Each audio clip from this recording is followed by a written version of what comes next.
Hello friends, let's enjoy study with Pawan channel में आपका स्वागत है। आज मैं लेकर आया हूँ क्लास 7 का हिस्ट्री का चैप्टर नंबर 9, 18वीं शताब्दी में नई राजनीतिक संरचना। देखिए, मैं इस वीडियो में केवल उन्हीं पॉइंट्स को हाईलाइट करके बता रहा हूँ जो केवल किसी भी कॉम्पिटिटिव एग्जाम के पर्सपेक्टिव से बहुत ज़्यादा इंपॉर्टेंट है। चाहे वो रेलवे का एग्जाम हो, चाहे एसएससी का एग्जाम हो, चाहे वो बीएसएससी 10+2 लेवल का एग्जाम हो, चाहे वो बीपीएससी ट्री का एग्जाम हो, या अदर कोई भी कॉम्पिटिटिव एग्जाम्स।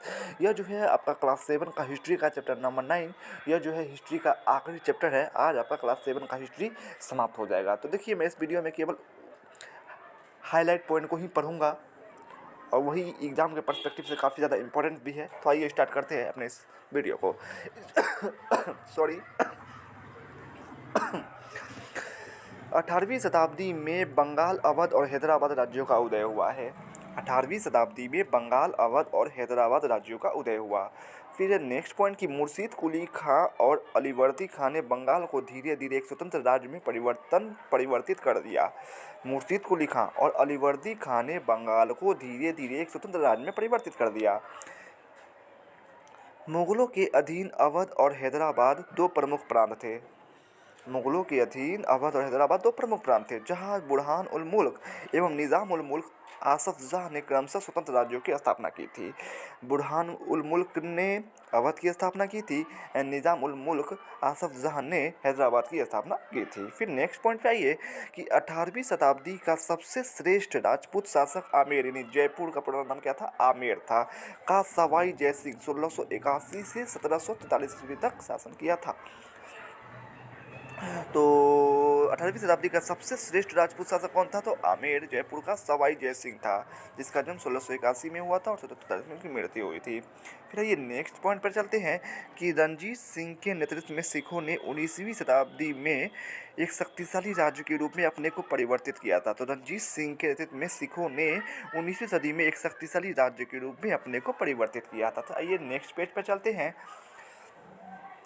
देखिए, इसमें पहला इंपॉर्टेंट पॉइंट है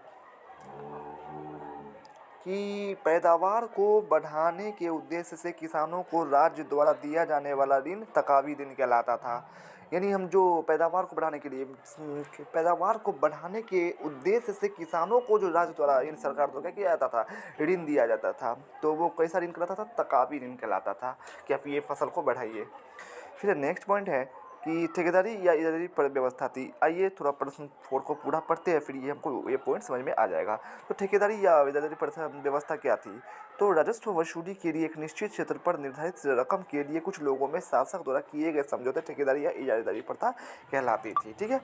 फिर ये नेक्स्ट है कि चौथ से आप क्या समझते हैं? प्रश्न 5 है कि मराठों द्वारा पड़ोसी राज्य क्षेत्रों पर आक्रमण नहीं किए जाने के बदले लिया जाने वाला कर जो है चौथ कहलाता था। यानी मराठा जो थे अपने अगल बगल के राज्य पर कब्जा नहीं करते थे। कब नहीं करते थे? जब वो बगल से, अपने बगल वाले राज्य से संधि कर लेते थे कि अगर आप हमको इतना टैक्स दीजिएगा तो हम आप पर कब्जा नहीं करेंगे। वही जो टैक्स था वो चौथ कहलाता था।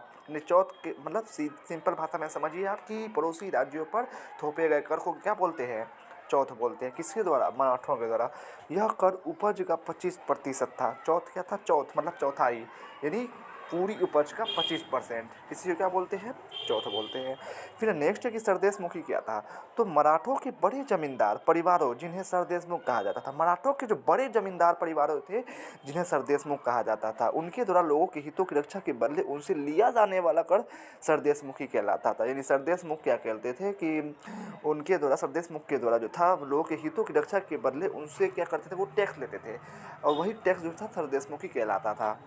यह उपज का 9 से 10% होता था। यानी सपोज दैट आप 100 केजी अपने राइस अगर उगा रहे हैं अपने फसल में, तो 10 केजी ही आपको सरदेशमुखी को देना होगा। फिर ये नेक्स्ट चलते हैं नीचे।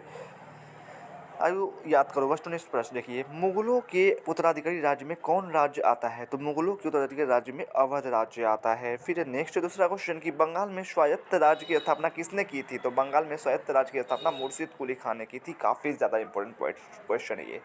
फिर तीसरा क्वेश्चन है सिखों को एक शक्तिशाली राजनैतिक और सैनिक शक्ति के रूप में किसने परिवर्तित किया था? तो सिखों को एक शक्तिशाली राजनीतिक और सैनिक शक्ति के रूप में गुरु गोविंद सिंह ने परिवर्तित किया था। फिर चौथा क्वेश्चन है कि शिवाजी ने किस वर्ष स्वतंत्र राज्य की स्थापना की थी? तो शिवाजी ने 1674 ईस्वी में एक स्वतंत्र राज्य की स्थापना की थी। फिर पांचवा क्वेश्चन देखिए कि मराठा परिसंघ का प्रमुख कौन था? तो मराठा परिसंघ का प्रमुख जो था वो पेशवा होता था। ये नीचे आंसर दिया, आप मैच कर सकते हैं। आइए नेक्स्ट पैराग्राफ पर चलते हैं। निम्नलिखित में मेल बैठा है। देखिए ऊपर क्वेश्चन दिया हुआ है, नीचे आंसर दिया हुआ है, तो डायरेक्ट हम आंसर पढ़ते हैं। ठेकेदारी प्रथा भू राजस्व प्रशासन है ये। फिर सरदेशमुखी मराठों के द्वारा लागू किया गया था। सॉरी, निज़ामुल मुल्क हैदराबाद से संबंधित है। फिर सूरजमल जाट थे। फिर 1707 ईस्वी औरंगजेब का निधन हुआ। फिर आइए नेक्स्ट है, पेशवा क्या होता है? तो प्रधानमंत्री राजा के बाद सबसे शक्तिशाली अधिकारी को क्या बोलते थे? पेशवा बोलते थे। और ये सब भी आप पढ़ सकते हैं। सर नौबत क्या होता था? सेनापति, सेना की नियुक्ति सर ए नौबत सेनापति सेना की नियुक्ति एवं इसकी देखरेख करना। सर ए नौबत क्या करते थे? सेनापति होता था वो, सेनापति के पद का, जो कि सेना की नियुक्ति और उसके देखरेख करता था वो। फिर मजुमदार क्या होता था? कि लेखाकार। मजुमदार को क्या बोलते थे? लेखाकार, आय व्यय का लेखा तैयार करने वाला। ठीक है। फिर नेक्स्ट है वाक्य नवीश। वाक्य नवीश किसको बोलते थे? गृह एवं गुप्तचर विभाग को। गृह एवं गुप्तचर विभाग, जिसको हम आज राजदूत बोलते हैं, क्या बोलते थे उस समय में? वाक्य नवीश बोलते थे। फिर है सुरुनवीश, राजा को पत्र व्यवहार में मदद करने वाला। राजा को पत्र व्यवहार में मदद करने वाला अधिकारी क्या कहलाता था? सुरुनवीश कहलाता था। फिर है दबीर। दबीर किसको बोलते थे? विदेशी मामलों के अधिकारी को। विदेशी मामलों के अधिकारी को क्या बोलते थे? दबीर बोलते थे। फिर है पंडित राव। पंडित राव क्या होता? धार्मिक मामलों के अधिकारी को क्या बोलते थे? पंडित राव बोलते थे। फिर न्यायाधीश शास्त्री, हिंदू न्याय प्रणाली की व्याख्या करने वाला। हिंदू न्याय प्रणाली की व्याख्या करने वाला क्या होता था? न्यायाधीश शास्त्री होता था। आइए अब हम नेक्स्ट पेज पर चलते हैं। हाँ, यहाँ भी है वस्तुनिष्ठ प्रश्न। मुर्शीद कुली खां को बंगाल का प्रांतपति कब बनाया गया था? तो मुर्शीद कुली खां को बंगाल का प्रांतपति 1700 ईस्वी में बनाया गया था। फिर नेक्स्ट पॉइंट है कि निम्न में से किसने भू राजस्व वसूली में ठेकेदारी प्रथा को नहीं अपनाया? तो निम्नलिखित में से किसने? तो मराठा राज्य ने भू राजस्व वसूली में ठेकेदारी प्रथा को नहीं अपनाया था। फिर है तीसरा क्वेश्चन, शिवाजी के अभिभावक कौन थे? तो शिवाजी के अभिभावक जो है दादाजी कौंडदेव थे। शिवाजी के अभिभावक कौन थे? दादाजी कौंडदेव। फिर चौथा है कि चौथ और सरदेशमुखी नामक दो राजस्व कर किसके शासनकाल में लगाए गए थे? तो चौथ और सरदेशमुखी नामक दो राजस्व कर जो है अभी आपने पढ़ा शिवाजी के शासनकाल में लगाए गए थे। पांचवा क्वेश्चन, सिखों के आखिरी गुरु कौन थे? सिखों के आखिरी गुरु गोविंद सिंह थे। फिर ये नेक्स्ट यहाँ चलते हैं कि सही मिलान करें। मुर्शीद कुली खां, एक का क्या हो जाएगा? अंगा। नीचे आंसर दिया, आप मैच कर सकते हैं। बंगाल का प्रांतपति था जो 1700 ईस्वी में गद्दी पर बैठा था। फिर है दूसरा सवाई जय सिंह, दूसरा क्या हो जाएगा? क, यानी आमेर जयपुर का संस्थापक था वो। फिर तीसरा शिवाजी, तीन क्या हो जाएगा? घ, अष्टप्रधान। फिर है चौथा गायकवाड़, गायकवाड़ क्या हो जाएगा? चारा ख, यानी विदर्भ से संबंधित है वो। फिर रणजीत सिंह, पाँच क्या हो जाएगा? मिश्र निशंग।